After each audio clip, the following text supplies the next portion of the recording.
So, I'm going to start by reading a quote here just from the Global Perspectives mission statement.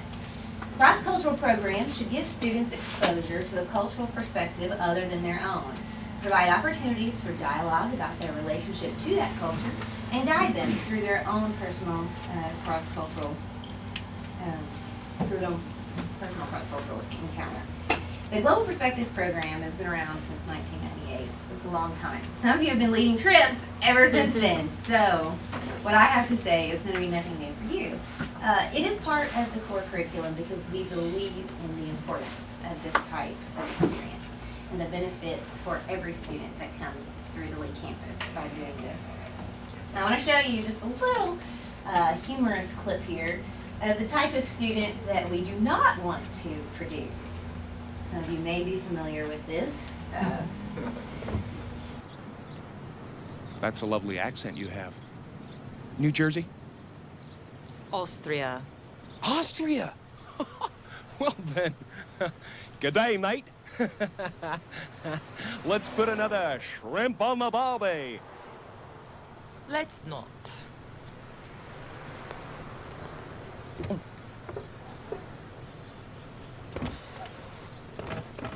This is not the type of student we want to produce. We want our students to have a little bit more understanding of the world around them than Jim Carrey and Dumb and Dumber. What we want to do on these short trips is to accomplish a lot of things. I mean, we want to pile it in. We want to introduce them to architecture and art and history and heritage and music and totally get them enveloped in the culture of where they're visiting. And they're wonderful opportunities for academic growth as well as personal development, spiritual reflection. But sometimes one of the challenges that we've seen is to try to step outside of the tourist role, where you're not just visiting museums and things, but you're really engaging it. And we've been looking at what are some of the best opportunities for the students to engage the culture.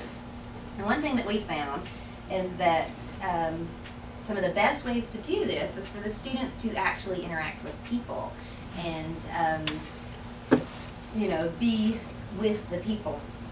We compiled evaluations this summer from all of the trips that went out, and if you did lead a trip this summer, we will work on getting those to you. It's been very interesting reading through them, and I hope that you guys will enjoy them as well. One of the main questions we asked them was, what activity, what did you do, what part of your itinerary did you feel best allowed you to engage the culture of where you were? What were the things that you did that when you left you thought, wow, I really felt connected with the culture there? And a lot of those answers were about time spent with people.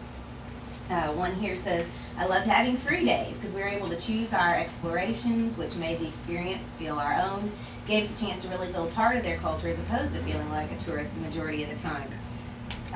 Some of the, I guess, misconceptions people might think is that, hey, I have to plan every minute of every time that we're gone. There has to be some kind of an activity, some kind of thing. But we found the students actually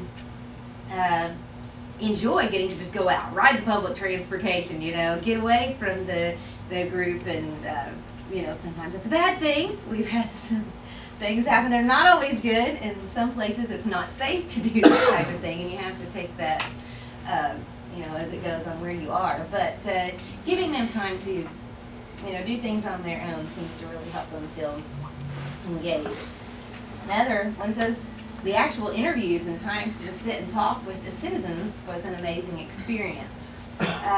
Most of the directors who take the cross-cultural trips include case studies or interviews where the students are actually kind of forced to talk to people. And some of our students have no problem, engaging people on their own. They don't need an assignment to get them to get out there and talk to people. That's what they're going to do. But a lot of them are more intimidated and are not as open to doing that. And so they need a little push. But a lot of the results and the things that we've read from the students are about how that they start talking, they have these interviews, and that they're surprised where the conversation takes them and the way that they are really able to learn by talking to the people.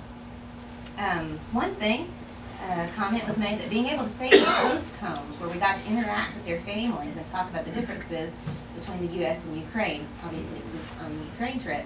And there are not always opportunities where you can do that. I mean, that is definitely a special situation where you actually have the opportunity to place students in people's homes. And we certainly have to be very careful about doing that with safety issues and concerns.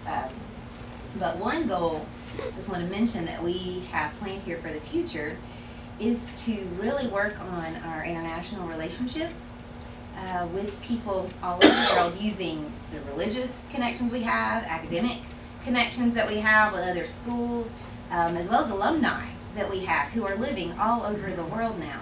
And we want to really make those resources available to our trip directors, so that if you say, hey, I'm going to this part of the world, and we know somebody there that we can connect you with, that can help you when you get there. Maybe they'll know people that you can connect with. And so that's one thing in the future that we're trying to look at doing, to make more opportunities for possibly visiting in, or dining in people's homes or things like that as we go forward.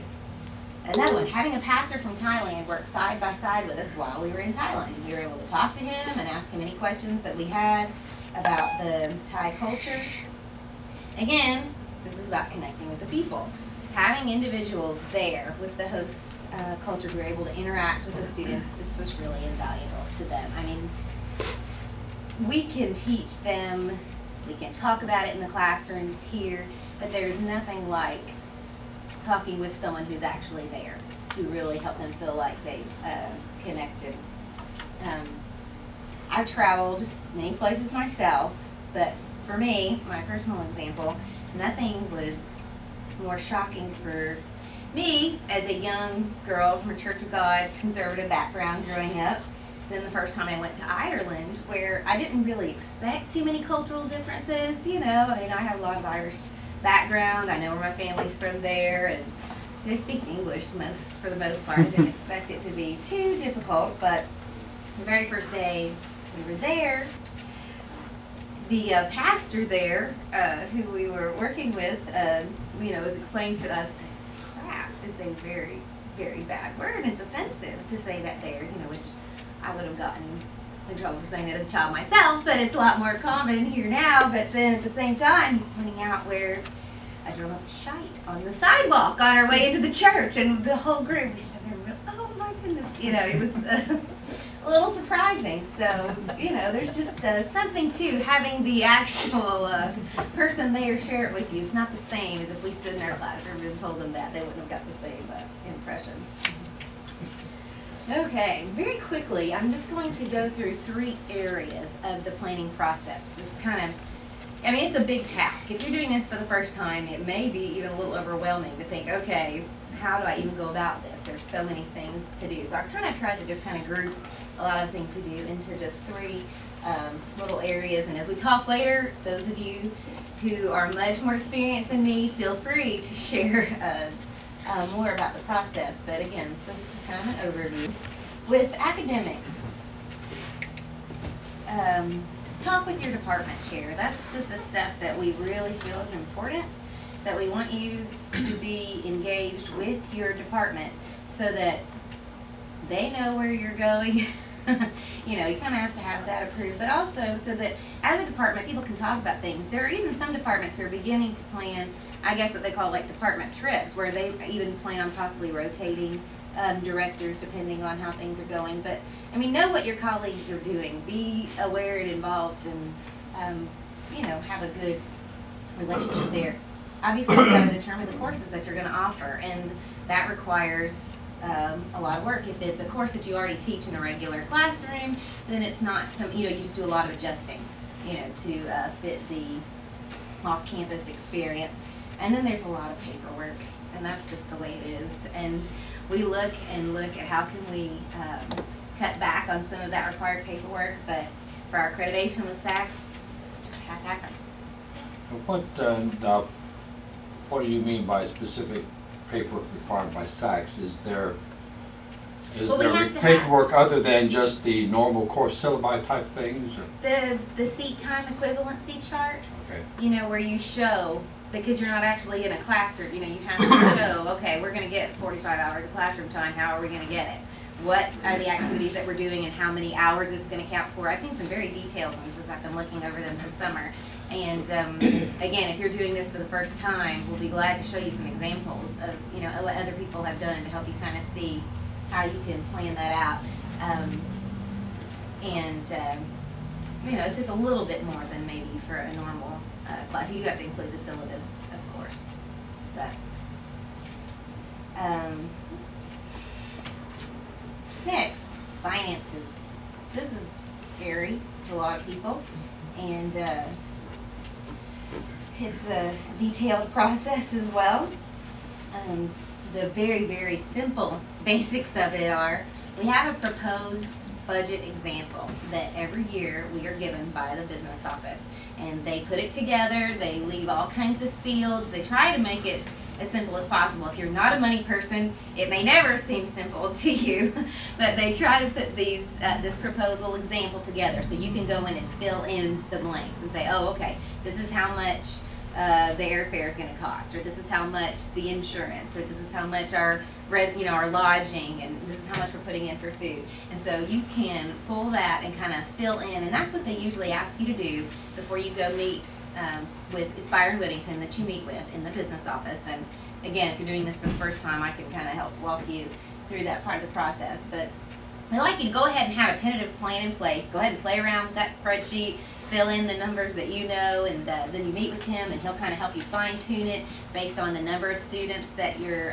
planning to take with you, because that makes a big difference in the planning process. You know, if you're taking 10 students on a trip versus 20 or 30 or 40, it makes a big difference in your cost. And so he's good at, and he's totally willing to even help you create 2 or 3 based on, okay, if we have 10 students go, this is our budget. If we have 15, if we have 20, and he'll help you kind of adjust that so you can see what your costs will be based on the number of people that you go.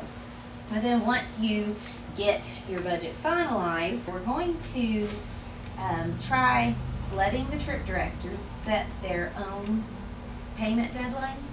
This is something that's been done in the past, and then they steered away from it. And obviously, I'm coming in brand new this summer, as you all know, so this has not been much of my experience at all, but from listening to a lot of other people this summer, we've decided to try and let the trip directors set their own money deadlines this year, based on the fact that you will know when you have to spend it. Business office will not give you the money until they have it. That is a definite. So the point is going to be for you guys to say, okay, we know this is when our airline tickets need to be purchased, so we need to have our deposit deadline due at least, 3 weeks to a month before that. So we have time to make sure and get the money in, get it processed, and so we can get our tickets ordered. And we're going to kind of give you some guidelines on that. We're not just going to say, okay, anytime the whole year, set your deadlines. We're going to kind of work with you on a schedule based on when you're going, about, and kind of help you set those. But we're going to let those be done on an individual basis. And you will have a deposit deadline and then a final payment deadline. So the deposit is always the same for everybody, $1,000. That's what students have to pay for a down payment on a trip, is $1,000. No matter how much the trip costs. If it costs $3,000, if it costs $5,000 or $7,000, they've got to have that $1,000 down, which is for your benefit as planning. And usually the first thing they purchase is going to be plane tickets. So having that money already in the bank there is kind of how you want to start. And then you'll have a final deadline of when all the money has to be in. Okay, logistics. This again can be kind of scary if you've never done it before and you're thinking, okay, I'm taking 20 plus students around the other side of the world, and I've got to figure out every aspect of where they're going to go. And there are different ways to handle this. And we have trip directors all over campus that do both ways. Some people, even on the same trip, may do it one way one year and a different way the next year. Some of them do things personally, where they set up every hotel, they set up every plane, ticket, all their arrangements, they make them. And then we have a lot of trip directors who use agencies outside of Lee to do that, to help them coordinate it, and then they just kind of get on the plane and know where they're going to go. And there are pros and cons to both of those types of scenarios. So in a few minutes, that's what we're going to have our experienced directors over here share for you guys some of their experience in that area. Once you have everything figured out, for the most part, you're going to turn in a proposal for approval by the Global Perspectives Committee. And the Global Perspectives Committee is made up of faculty from different parts of campus, and we are here today. And these people are very good at what they do. I've not met with them once yet, but I have heard amazing things about the work they do, so I'm really excited about getting to work with them this year. And they will sit and they will look through every bit of your information. They'll look at your budget. They'll look at your class equivalency stuff. They'll look at your cross-cultural information about where you're going. And sometimes they'll have suggestions and say, hey, maybe you want to try this, or you might want to add this, and let you know that you're good to go. And after you're approved, then comes promotion time. And those of you that have done this before can tell you this varies. Some trips we have, as Dr. Kahn was mentioning the other day, you know, people are, it's established, people are waiting in line, that they know that's where they want to go. And then others are maybe newer trips that faculty are really having to recruit, and they're out there, you know, pounding the pavement, trying to get bodies in the seats to make their budget. And so we have anywhere on that spectrum. And we're definitely available to help with that as well. Give you some ideas, put you in contact with some people to help you with promoting and getting your students to sign up. And then I guess the last part of the logistical puzzle is to communicate with the Global Perspectives office to help get your students cleared for travel. And this can often be a long and frustrating process because they have to be cleared by the health clinic, and they have to be cleared by the business office. They have all these kind of hoops they have to jump through to get ready to go. And one thing we're going to be looking at in the future in this year is ways to make this easier. And we'll talk more about that as we go, but we have a lot of ideas on ways to help smooth this process out for you guys, for the faculty, for the trip directors. And we're really excited about some of the things that we're going to try to do to cut you guys some slack, because I am well aware that taking trips is not your full-time job. And I know what you do and the hours that you spend doing it. And so we're going to look at ways that the office can be more of a resource and be there to help you guys through some of this logistical and communication nightmare that tends to go along with doing this. Good morning. I have led the psychology trip to Europe 6 times, and I use a travel agent, which some of you may be familiar with if you travel to Europe, or better known Bob Barnett, who introduced this man to us, is Andy Sinclair. I will say about using the travel agent, this is what I was brought up by my father, that I used to think of anybody who's a salesperson, I'm skeptical of them, and so I thought of him as a car salesman when I first met him, and thought he was just trying to take money from my students. And I thought, well, we'll use him the first year and then we'll figure it out on our own. But after traveling along with him and realizing that he gets and understands what we're trying to do with our programs and understands our students, and this is, of course, what Bob introduced me to it over the years, I decided that he was that value added to our trip, and that's why I continue to use him. Not because Bob makes me do it or asks me to do it. Actually, Bob never asked me to do that. This trip was created, and then I jumped on board. But I keep him because that's one of those value added that you can't even explain to the students. In fact, I don't. I just say when you get there, there'll be more that I can't describe and explain to you. But I say that so that you understand where I'm coming from, is that the logistical part in Europe is taken care of by him, and I like that. I have studied to be an instructor and a professor. That's my job. I am not a travel agent. I don't want to be a travel agent. I'm not interested in doing that. I'm not interested in whether this hotel is going to give us 10 euros off or what. I don't care about that. You deal with that. My job is to construct a course, and my job is to educate students. And my job is to get them in the class, recruit them into the class, and then get them back home safely when the class is ended. And that's basically what I want to focus on. I don't want to worry about all that. Now, he takes care of the on-the-ground hotel, transportation, of that whole part. He takes care of that. I indicate to him, and we work together, I create and indicate to him where I want us to go, what I want us to do, and if I don't like it, we drop it. So if it didn't work for us very well, if it wasn't a good experience, we drop it. So that's how we work together, and it is a wonderful thing. And Bob could attest to that. That's why he's worked with him over the years. It's a wonderful partnership. And I would hope for you that if you don't work with someone like Andy, you work with someone like him, because it takes a little bit of the load off. It's still a heavy load, as she indicated, to be a director of a trip. Okay, I'm representing the faculty-based travel agent model. And so, thinking about that, I was thinking about some of the things that you really need to have to do this type of trip. I think, first of all, you need to be really, really flexible. A lot more if you're going to manage yourself. I think the potential benefit is that you can reduce the cost a little bit. There's not that fee for the travel agent itself. And you can focus in on the priority, on the core value, which is interaction of students with the culture rather than the kind of tourist default.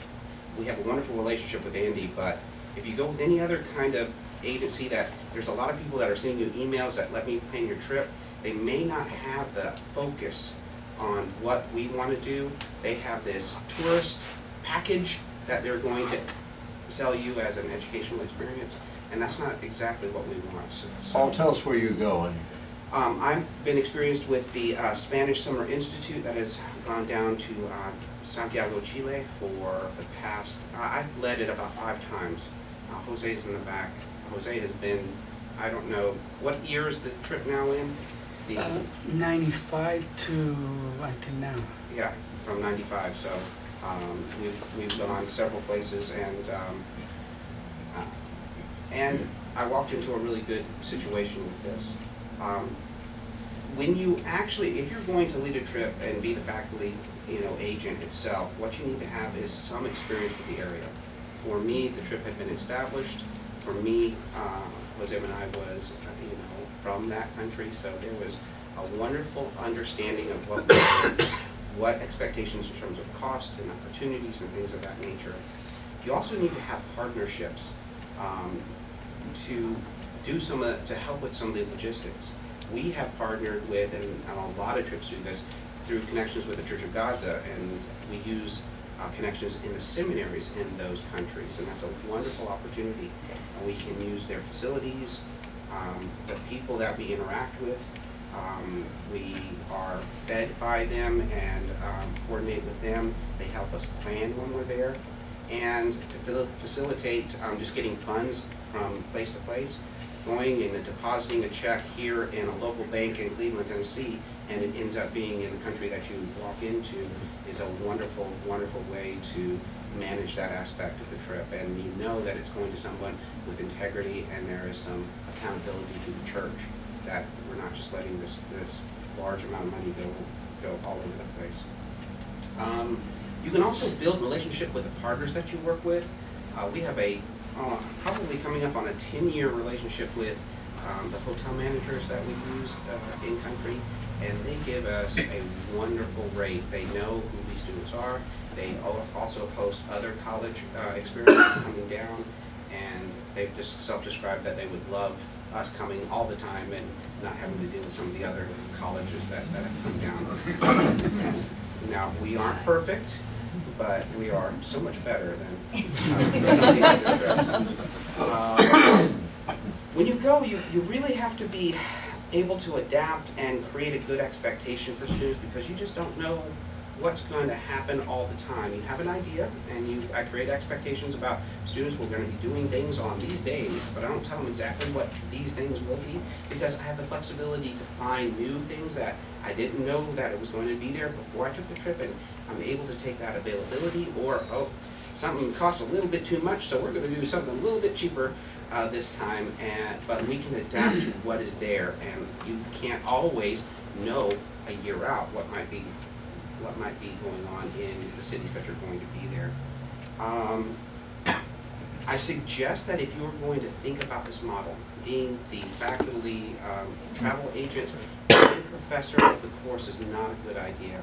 There's been a lot of models where there's a trip director that does the logistics and a faculty member that can focus on the teaching. And so Jose and I do a wonderful job. while he's teaching in the class from 9 in the morning to 2:30, that's class time, while I'm out going around planning the logistics of what we're going to do in that week. And so when Jose has finished that long period of interacting with the students and doing the things that he needs to do, then he can take a break. At that point, I take over. It's also great to have a good guy, bad guy relationship.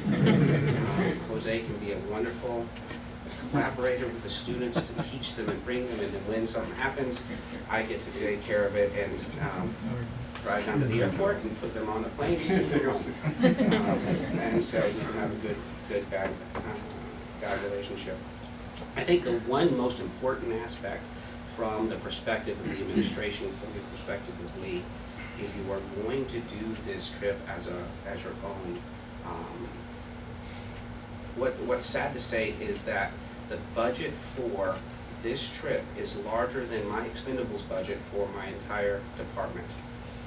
So in 4 weeks, I spend more money on these trips than I spend in an entire year, math and science, labs, and all of that. And so I bring back a binder that has every single receipt of every single thing that you do, all nice and neat to hand in, so that we've accounted for every single dollar that has been spent. One thing good about the travel agency model, the majority of your money goes to them. They certify with a receipt. The university's covered in terms of their audits that, hey, the money has been spent for the trip. But if you take, X amount of dollars, in the case of my last policy, the 2008 budget, I had $130,000 for this trip as the total. The two big things, plane and a hotel, took a majority of it. But then you still have tens of thousands of dollars that you have to account for. That is your responsibility, ultimately. And I never wanted to actually, if I don't bring in those receipts, that's $30,000 gets added to my taxes as a compensation. And so to protect the university, protect yourself, make sure it's a very, very large job to make sure that you're just making sure that you're keeping track of everything. When I started doing the trip, one thing that really got to me was, you plan, you budget, and I'm ready, and I had to download an app, and I'm constantly checking the exchange rate. As it goes up, I'm like, great, we can do all these things. As it goes down, I'm saying, oh no, what's going on? And so I kind of start watching that exchange rate as I go through, and your heart goes up and down as you go through that. But in every case, we've been able to do exactly what we wanted to do. We really haven't had to curtail any big activity, and we've always come back with money to give back to the university. And you can have a great experience that way and do the things that you really want to do and be flexible in this model. The only thing that I would suggest is that you have plenty of room on your credit card if you have a travel agent for any and every emergency. I think the first year I went, I had 12 trips to the emergency room, but on the other hand, each trip to the emergency room for those students was about $55 for everything that they had. Now, my model here was if they were too sick to go to class, we took them to the emergency room. It was $3 away. And every so often they decided to go to class. But some of them needed to go. Yes, they needed to go to class. Was it all students? Students. Actually, my first trip was the first year that we had the insurance cards that we went out, and I actually, less than 24 hours before we left, we were rushing Jose to the emergency room, and I had to go back home with the students without Jose, but they took very good care of him. It was wonderful. We called, his parents were there within just the hours, but all of the people in the seminary were there. And so the support system that we had, the relationship that we had 6 people there that were there supporting us and making sure that everything was fine, the kids could get on, I could make sure I could get back to campus, and Jose was taken care of. And so you have opportunity, but you have a little bit more responsibility. And so I do not suggest that you try to teach and do this type of model altogether.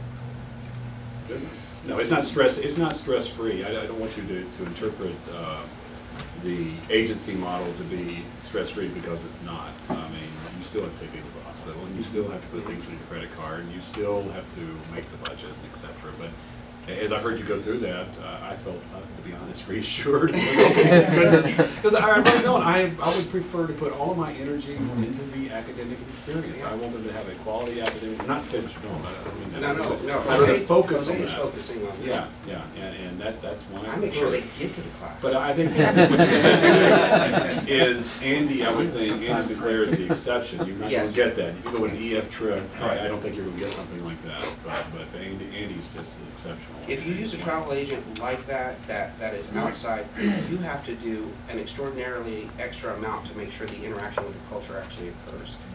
It may be a wonderful time to get to something new that we've not done before, is use that model to open up the doors. But sometimes those agencies just do not have the idea of what we want to do. Or they'll throw you in with another group sometimes. Yeah, that changes the whole dynamic. Yeah. Thanks, guys. So, yes, as you're already heading that way, let's ask some questions. Anything. So I've never done any user travel. So what do you actually do with Nothing. I'm serious. What kind of fun, because I have always done the kind of thing. This kind of model. So as Even though he takes care, although he takes care of that, he's still contacting me. Do you want to go here? Do you want to change? They have just changed the rate in this hotel. Do you want to go to another hotel? If you do that, then it's going to take out this part of your budget. So there are those decisions going on behind the scenes. Along with that, I am trying to build the trip itself and trying to get. you're responsible all the time for the students, right? Exactly. Always, and on the trip, I'm responsible for the students and interacting with each one of the vendors as we go to these places for lectures, etc. And which I heard you say in there, or kind of imply it. I think it's good to commit to doing, once you create your trip, to take it more than once, because you're building a relationship with these people. And like you said, they look forward to you coming back. Now they become like old friends of ours, and they actually, the quality increases because they get to know you personally. I think that's We take out the hotel director every year that I'm there to dinner, and that investment of that one meal benefits the trip down the line. Also, it gives me more time to interact with the students and be with them. I'm actually guiding them through the city. It's not that Andy's our guide once we get there. He'll say, here, he'll drop us off on the sidewalk, and I lead them through the city and lead them to the next lecture or whatever. So it really gives me more time to focus on that than having to worry about where do we park this or how do we get to the next bus. I know that Andy's going to pick me at point B from this point in an hour, and then I get to spend the time with students. One thing I will say, and I think it differs from one country to the next, is that I'm a little afraid that we don't understand that when you take on the responsibility of doing all the planning, in some countries you take on all the liability personally. And you can get sued by hotels, you can get sued by all kinds of agencies and representatives and constituencies. And one of the reasons that I think it's good for us in the UK is that they have some very, very strict rules. And it could be a nightmare scenario for personal finances. And again, I think this changes from one country to the next, but that's one of the things I like about this. Have either of you worked with a college or university overseas in conjunction with these trips? We, for the first time, visited the Church of God Seminary. He's mentioned the one down in Semisud. We did the Church of God Seminary in Germany this year. We're going to go back. They really enjoyed that. And it was a quality experience because it was an academic. We went by and visited them on the day that they had chapel so that their undergrads could interact with our undergrads. It was a good cross-cultural experience. But I don't know if you're implying the academic experience. No, we haven't had that with them yet, although we're talking about next time we go there, our trip directors will lecture their students, and their professors will give a lecture to our students. Yeah, we have not had that experience on our trip. I will say that a lot of the comments back about your trip, which you don't know, but were about that experience. The students loved getting to visit with the seminary. There were a lot of people that enjoyed that. But we use the seminary facilities. We interact with the students. In our case, we do a class from a certain period to a certain period. Then we bring in seminary students and/or people from the church that are associated with the seminary, and they actually interact and talk with our students because it's a language course. And then we have lunch that interacts with those students again, so it's kind of the language lab now becomes a language lunch, and so we're talking with them, and so we use students and use people from that area very extensively in the class, but we don't have we don't have any academic teaching from someone else, because then you get into, if it is a significant part of the course, then we have to justify them through SACs that they are the instructors, and then we have to justify that. Guest speaking is a lot different than interacting a majority or a major part of the course. Other questions? How many people have not led a trip? Okay, there are some in here, okay. Yes. I just see some very experienced trip leaders in this room. With you taking over the Global Perspectives office, are there going to be changes from the approval side? I know in the past, syllabi had to be approved, and sometimes the syllabi that was on campus approved had to be changed for the trip. You know, like the department didn't think it needed to be, and there was like some trouble with that. I never had trouble with it, but just heard about it. Is that going to be the same process, or are there changes? Well, anything like that is stuff that's approved by the committee, not by my office anyway, so I don't really have a say in how that goes. That is what's approved by the Global Perspectives Committee, and as of yet, I have not heard of any changes in the Richard Jones is the committee chair. Okay. And yes, for those of you who don't know, Dr. Richard Jones. Okay. And I'm Not here.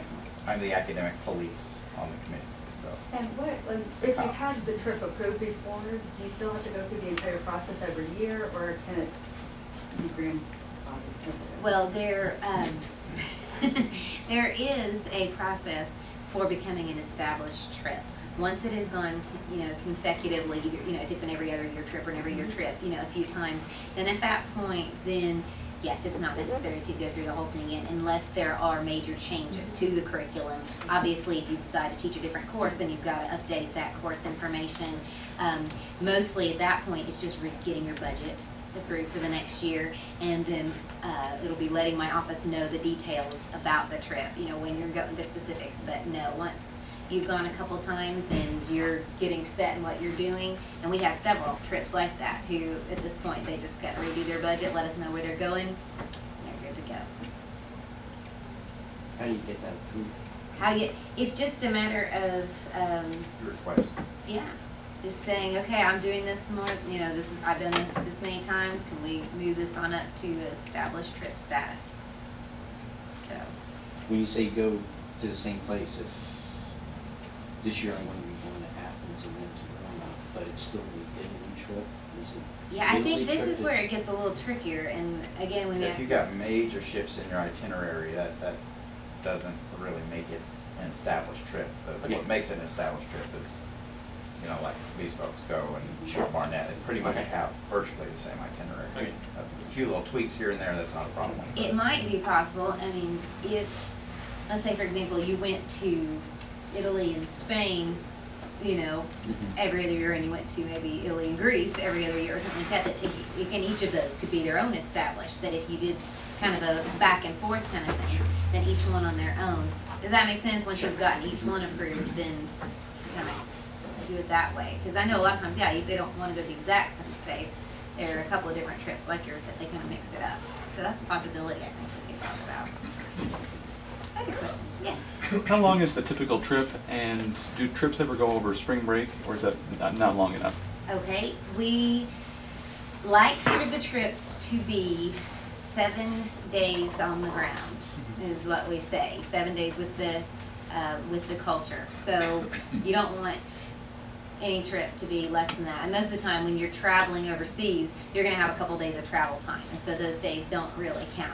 We do have a couple of trips that go over spring break. You have to be very careful at fitting it in and getting it approved by the committee to show that you're not missing, you know, lots of class time or things like that.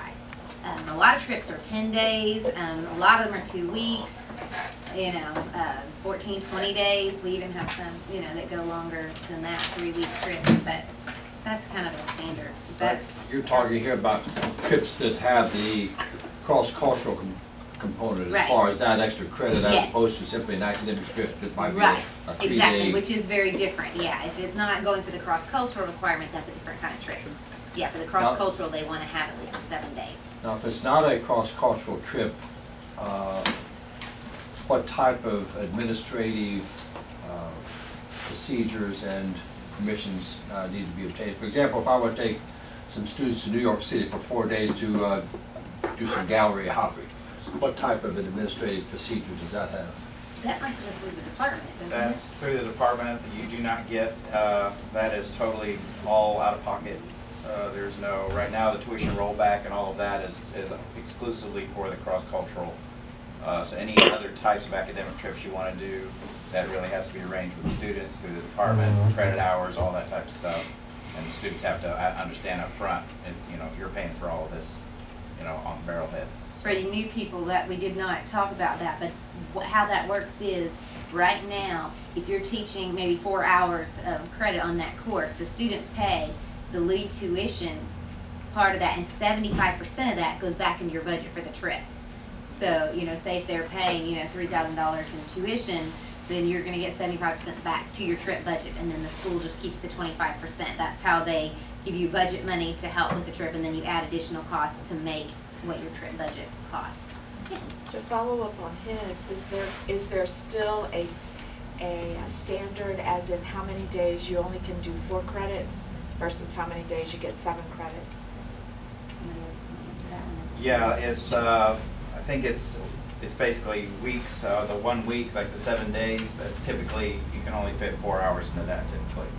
2 weeks is kind of the 7-hour, and then all these other trips like the Spanish Language Institute, those will bump up to 8, 9 hours. Yeah, or 8 hours. Yeah, in 4 weeks. And then a full semester, that's a different. Yeah. So the 8 hours is the two 3-hour courses and then 2-hour cross-cultural for the 4 weeks. Is there a minimum number of students? Whatever your budget can bear. Yeah, it's all about the budget. Yeah, because I know several people who've come this summer that they were looking at smaller trips. They want to take 8 students. It's a very specific group. You know, they want to do a small focused thing, and so that's not a problem. If they've got the money to pay for it, and you can work it out of the budget. You can 3 students pay $20,000. You can go anywhere. Well, there you go. Yeah. Because your budget also includes insurance money and the cost of that you get for your faculty salary. So it includes more than just the trip cost. And that's one thing too. I mean, there's a lot of discussion about that. Some faculty will decide when they're taking a trip for the first time trying to get it going, sometimes they'll forego the salary. They'll say, I won't take the salary to make the budget less if I need to recruit people to go. I don't necessarily think that's always a good idea, because you work really hard to do this, and I think you deserve to get paid. But if you really want to go, you know, sometimes, you know, people will do that to cut their expenses in the budget. Yes. I think the Academic Council has kind of passed or set a policy of anything over 15 should have 2 faculty sponsors. That is correct. 1 for 15, because once you get past that, it's impossible to have a male and female. Can I just put a, go ahead. The other thing on that is you would love to have the male, female, and they've also said spouses can go when it gets that large, so that you do have the male, female component on the trip. And so as part of the paying for your spouse to go. Yeah, this is kind of an aside, but you know, we do a kind of pre-travel seminar, 1 hour, local perspective seminar. Jones, I, and Wheeler do this. We just kind of put it together, right? And we have a book that we teach out of, the experienced travel directors, I really would like you at some point to kind of review our materials. Because, I mean, we're doing this for you. We're doing this for the university. I mean, this is an anthropology course, and we do some cultural stuff, but we do a lot of it in terms of safety. We do a lot in terms of what trips are available. This course is over half of kind of preparing them to go on your trip. So at some point, your experienced travel director, I'd really like you to take the materials, the book we have, and look at it and say, or say to us, we really think that you need to be touching on this, because we want to touch on things. Now, we can't touch on everything specific, because some of these are country specific. But if you can kind of say, you know, our students really need preparation in this area, we'll put it in the curriculum. We can't rewrite the book. We will next year. We rewrite it every year. We self-publish this thing. It's some stuff we just put together. But again, it's all in-house. We're doing it, and we're trying to prepare the students to go on your trip. So if you think that there's something more that is needed in terms of preparation, we're happy to put it in there, okay? So just make contact with us on that. So what's the timeline on if we wanted to propose a new trip? When could we think, okay, I'll make the proposal now, could we do it next year, could we do it next semester? Right now, we have meetings set with the committee for September, October, and November. And so the first deadline is August 31st. You get it in by the end of August. The committee votes and approves it, you know, in September. You get it in September, and they can vote and approve it in October. And it's just a matter of your budgeting, and you know, you can do a trip next summer and still get it in and so you know, if this it's approved fall. in September, You can start recruiting immediately. Yes, you want to start. We could pull that up. As soon as it's approved, you can start recruiting, getting the deposits in, and the money to go. Yeah, that's not a problem. Yeah, the other thing is some of these can be domestic. And we have several domestic trips. They don't have to be international. I mean, you can do it within cultures here in the United States. You just have to be able to make the case and show how it's going to And the other thing is you can do a trip that is not an academic trip and still have your students individually arranged proposals. So they pay $75 for that credit hour. You take all the money, which you take all the liability too. You take all the money and you put in the cost of your trip, and you don't ask for coursework. So there's a lot of There's different a lot of options. different ways of doing it. There's a lot of different options, and like I said, I knew we were not going to have time to nearly get to everything today we want to do, but just want to say in closing that the goal of our office is going to be to make this as easy and as painless as possible for you. That's what my goal is, what I want to do. I want to help the faculty as you're planning them. I want to help the students who are going, and work with the offices on campus who have to do their job to get you there and to help them. We're looking at streamlining a lot of the faculty part of the process and involving the global office to take care of a lot more of the communication side of things that have previously been left for you guys to do. And so we're going to talk about that more in the future. We're going to have some meetings this fall. Be on the lookout. We're going to talk about them. And they'll be required for trip directors who are already taking trips. For those of you that are thinking about planning them, we will invite you to come. But we're going to provide several times so that you can find a time that fits in your schedule. But there's a lot of things we want to talk about specifically that we didn't have time for today. So be on the lookout. We're going to announce when those workshops are going to be. We're going to talk about a lot about finances and some other things that we need to work on. But we have a lot of exciting things we want to do. So come along. It's going to be fun. Come by and see us.